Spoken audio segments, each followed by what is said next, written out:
In this video, I'm going to show you how I write for the big band by doing it. Continued! Ah, that was dumb.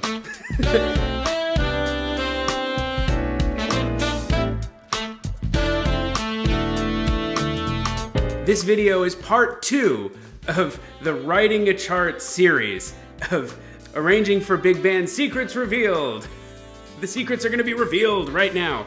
But if you haven't seen part 1, where I choose the tune, The Girl from Ipanema, decide that I'm going to do it as swing, and then arrange the entire melody section, watch that first. Highly recommended. If you're continuing on with the series and you haven't subscribed yet, just do it already. Hit subscribe. Smash the like button. Go to Patreon. Patreon. Where good things happen to people. That's not their slogan.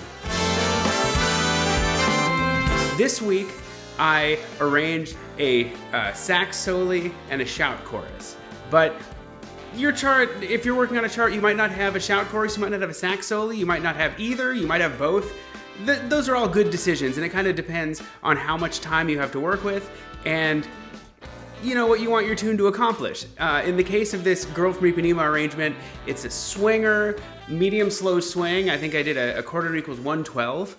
So, beep, boop, boo, doot, doot, swingy times. And that's what we did. So, a sax soli and a shout chorus are exactly what the jazz doctor ordered. So, God, what am I talking about? So last time we figured out that one chorus of this arrangement is going to be about 1.5 minutes long. So we have approximately 3 choruses to work with. So I had already done the first chorus as the melody. You can't really arrange a song without having the melody in it, unless you're Bill Holman. But if you're not Bill Holman, you should have the melody in your song. And so we did that. That part's done. Watch part 1. Then we're gonna have a solo, and in this case, I'm still thinking tenor sax. I'm gonna have a tenor sax solo, and they're gonna play an entire time through the chorus. There might be an interlude at the end, but then after that, I thought it would be really nice to, instead of going through the form again as is, we just come straight back to the bridge and have a sax soli. So that's what I did. I did a bridge sax soli, and then I did 2 A's worth of shout chorus. And I know this isn't technically the way that Girl from Ipanema goes. It's A-A-B-A. And in this case, I did B-A-A. Not to be confused with A-B-B-A. Oh, goodness. We're way off topic. Let's take a look at the sax soli, which is on the bridge. So when you're writing a soli, it's very much like composing a solo in slow motion. So I take a look at the chord changes and I sort of fill it with, you know, interesting jazz lines. So in this case, I've got boop up, ba doo da doo da doo da, wee bop ba doo da doo doo dee, biddy biddy dee da. Then something fast. 2, 3, ba da biddy ah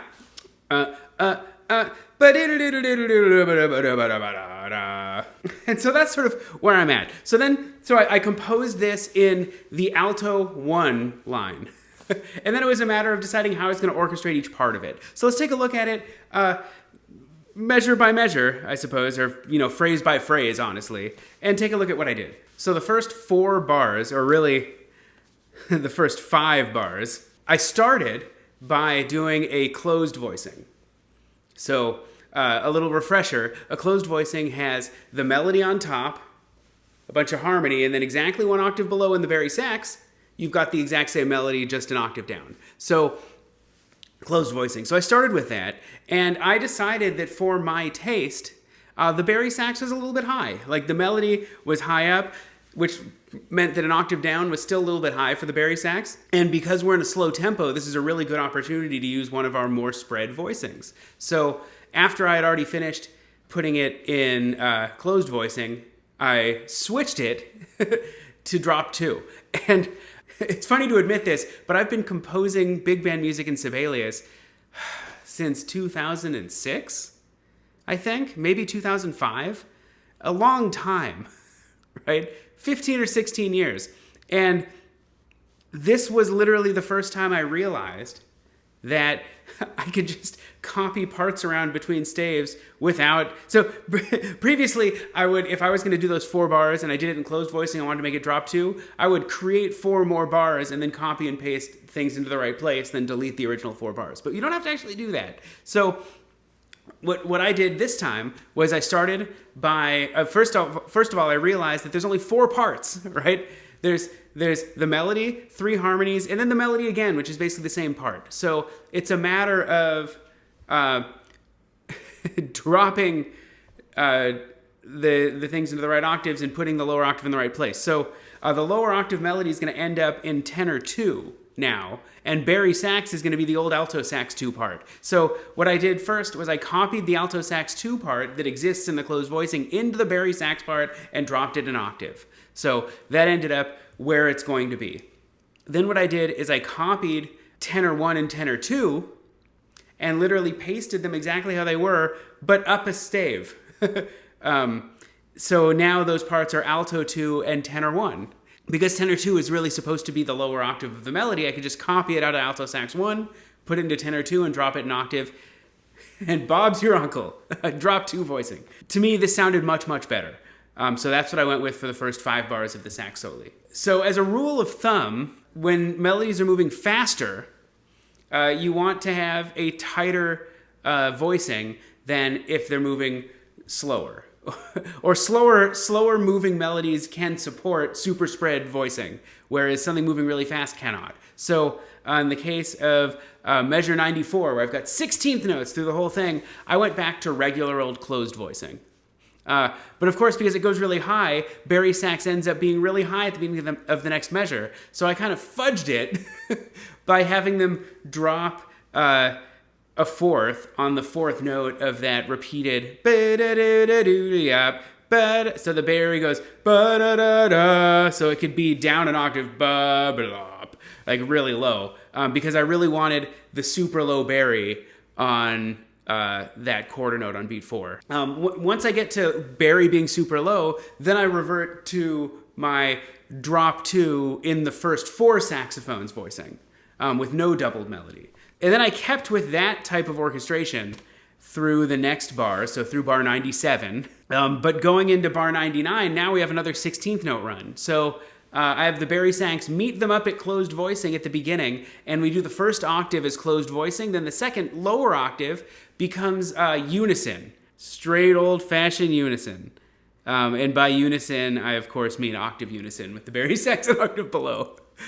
but straight super low saxophone unison. Then I decided what would be really cool is before we hit the shout chorus to have the rhythm section drop out. We had the ba-da in the saxophones, so I gave a little punch to the brass on the end of 2, ba-da bop, right? Then the rhythm section drops out on that stab, and we end up with saxophones playing by themselves for 3 bars, and then the 4th bar has brass pickups going into the shout chorus. For the a cappella section, I did independent bari for a lot of it.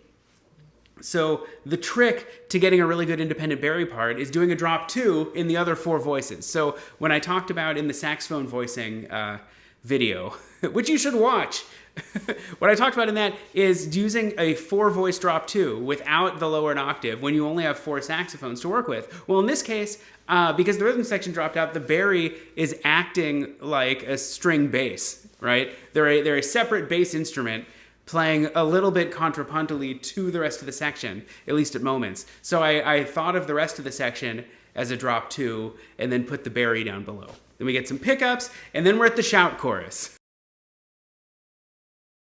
In this case, and we'll see whether this makes it into the final version of the chart, but I decided to go with 8 bars repeated shout chorus. And this is a thing I stole from one of my heroes, Bill Holman.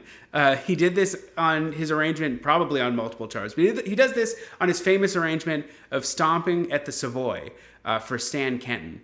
If you don't know that chart, look it up! If you're watching this video, you love big band, and you will love that arrangement if you don't know it. So, Stompin' at the Savoy, arranged by Bill Holman, performed by Stan Kenton, one of the all-time great arrangements. But in that, he does a 8-bar repeated shout chorus, which is a bummer to play if you're playing lead trumpet. But it's a great thing when you're listening because it's got such a strong shout, you might as well hear it twice. I don't know how else to put it. It's just really nice to hear it that way. So I stole it. The idea, at least, I stole from that. All right, so we're at the shout chorus, and this is over the A section repeated.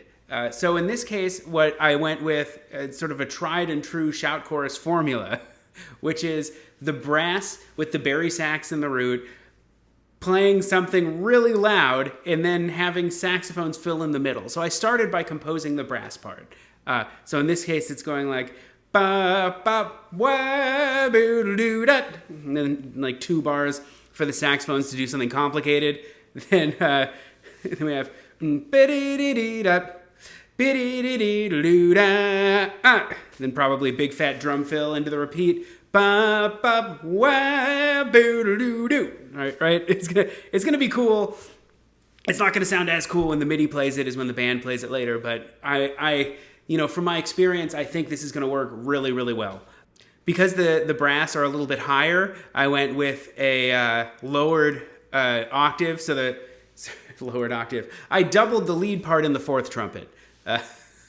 Watch the video on shout choruses. So the trumpets have an octave, then I fill in the middle 2 voices with whatever chord tones, sort of fill it out evenly, and then I put the lead trombone on the next chord tone below 4th trumpet, and voice down, sort of as close as I can get through the four trombones. Then I put the bari on the lowest root they can play. That's the formula, and it's great. Use it. Take that formula and use it. Then I had the saxophones. I talked about wanting to put something complicated in there, and I went with a sort of a cliche jazz pattern, but I think it's going to work really, really well here, where they go where the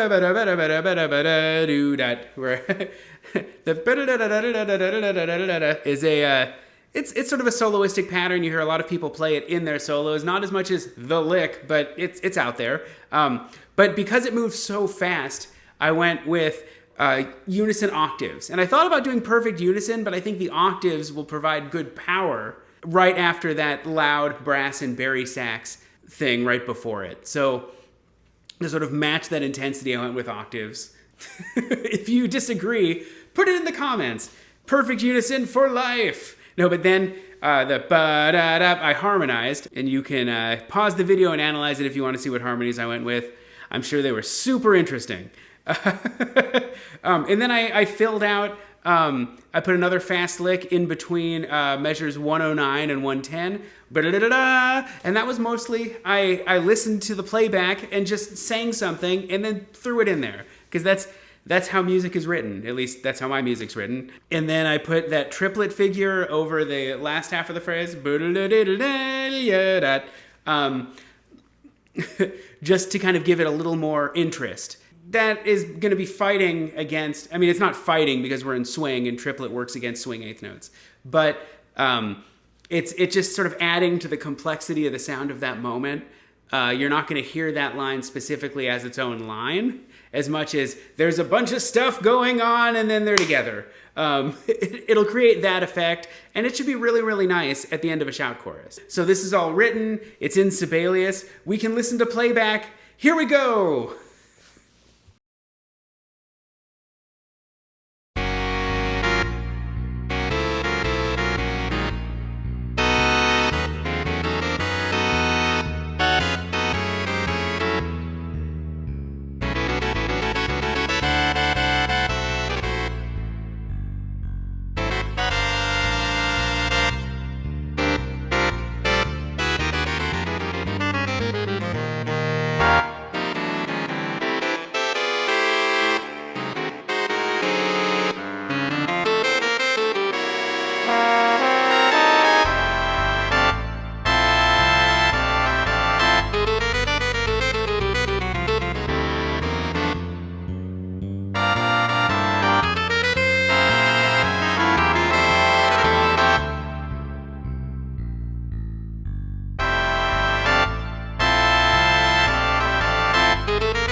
All right, I feel pretty good about that. I think that all this chart needs at this point is an intro and some solo backgrounds, and I'm thinking that that intro is probably going to be some kind of riff, and that I can then reuse that riff as an interlude at the end of the sax solo. One of the puzzles I'm running into with putting this arrangement together is I want to have a tenor sax solo because I think that's the perfect energy for a swing tune like this. But then they have to play this Soli right after it. So I'm going to need to put something in between so that tenor sax player can sort of regain their composure and be ready to play a Soli. I'll probably put 4 bars or 8 bars of some kind of vamp that maybe mimics the intro. And then after the shout chorus, maybe I'll go back to that vamp and end it that way. I'm introducing an element that isn't in the original Girl from Ipanema, but will give this chart a little bit of its own character. But we'll look at that next time. So in the meantime, if you haven't subscribed, hit subscribe so you don't miss part 3 of the writing a chart, at least 4-part series, because the last part, we're going to sight read this chart when it's done with my band. I'm so excited. I have some rehearsals coming up. I've got a gig coming up, but let's forget about that for a second. Subscribe, hit that like button, hit the bell. That's something to do. Ring that YouTube bell. Check out my Patreon. A lot of people have been starting to give me support, and it really, really helps. It helps me push this through. I almost didn't make the video today, but I pushed through for you guys. But I also feel like I owe it to the Patreon. So if you want to see these videos continue with regularity, check out Patreon. And finally, I wanted to draw some attention to, I'm going to humble myself for a second, but I've been in the music industry for a long time. My first professional gig was working at Disneyland in 2003 when I was in college. I went on tour with the great Solomon Burke in 2005. And so I've been doing this a long time. I've played as a member of a bunch of different bands, but never really been associated with an act that had like a genuine hit, like for whatever that means.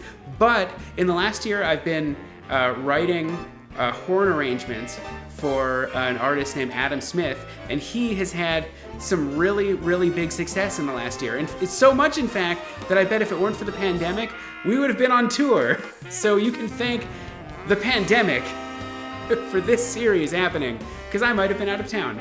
But one of the first singles we released together is called Coming Up Swinging, and it has like 1 million plays on Spotify. It's nuts. It's a real genuine hit, and I've created a playlist of all the music that I've worked on with Adam that's on YouTube, and it's on the Pandemonium Big Band channel now if you want to go check it out.